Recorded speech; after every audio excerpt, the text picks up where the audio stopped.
Something a lot of people won't tell you. The most dangerous weapons are right in plain sight. I'm Frank Spankridge, and you're watching Hardcore Home Defense. Hit it! For the last 20 years, I've dedicated my life to mastering, advancing, and refining my martial arts skills to bulletproof means of defending my life and livelihood. But only in the last 2 months have I ventured into transferring these techniques into the everyday world. That is, taking everyday objects you see around you and transforming them into potentially lethal weapons of self-protection. Join me as we leave the world of no way and enter the dimension of what if. This is true hardcore home defense. As you may have guessed by the intro, today we're going to be going over one of the oldest standbys that has ever existed, the steel folding chair. Now, in the world of impractical martial arts, I've seen this guy get gold stars across the board from senseis even older than me, mostly due to its, I guess, duality of use with its both defense and offense, or in Korean, we call this shang and sung. What I really like most about it is its ability to hide in plain sight as just your everyday chair. But in mere seconds, it transforms into, I guess, what you could consider sort of like a two-handed Nagatama-like weapon that I think anyone, regardless of strength or skill, can exploit as a self-defense mechanism if they are so inclined, as if it's necessary. I want to stress what I consider to be the two main factors when defending yourself and family with the folding chair. Protection, your defense. Now, a lot of people don't understand is that steel, the main chemical, the main element in the folding chair, has this tensile resistance score of, I think what it was last time I checked, it was 500 grams per square inch.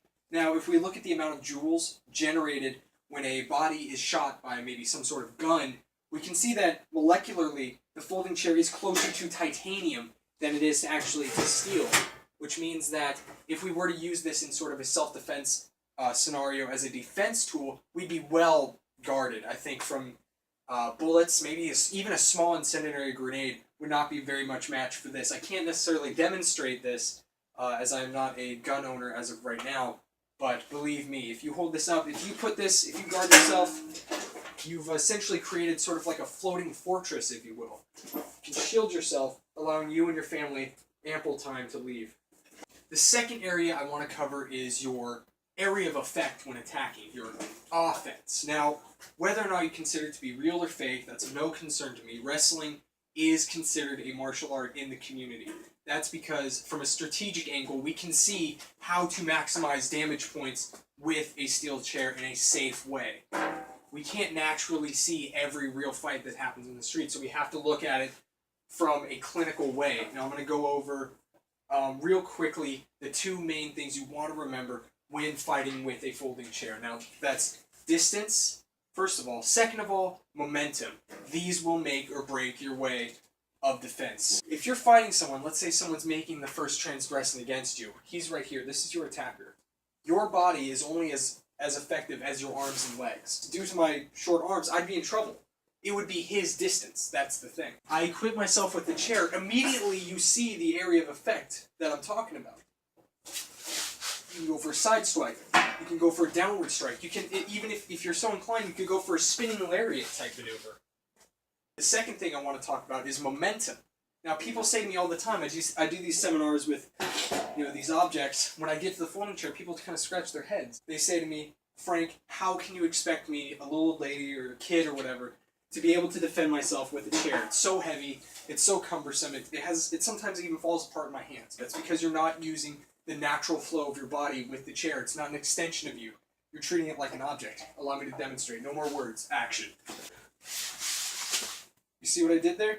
I didn't let the chair control me. I controlled the chair. Reverse it. Now watch this. Combine it. Distance plus momentum. If you were using a baseball bat, by the time you were charging up that second strike, I would have already had you on the floor. I would have laid you out in traction permanently.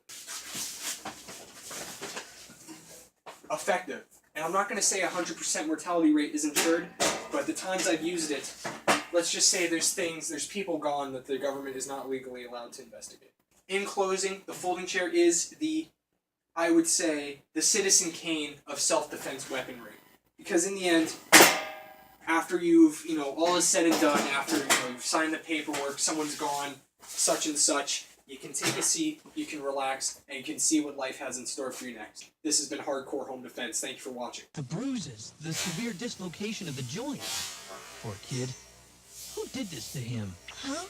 Well,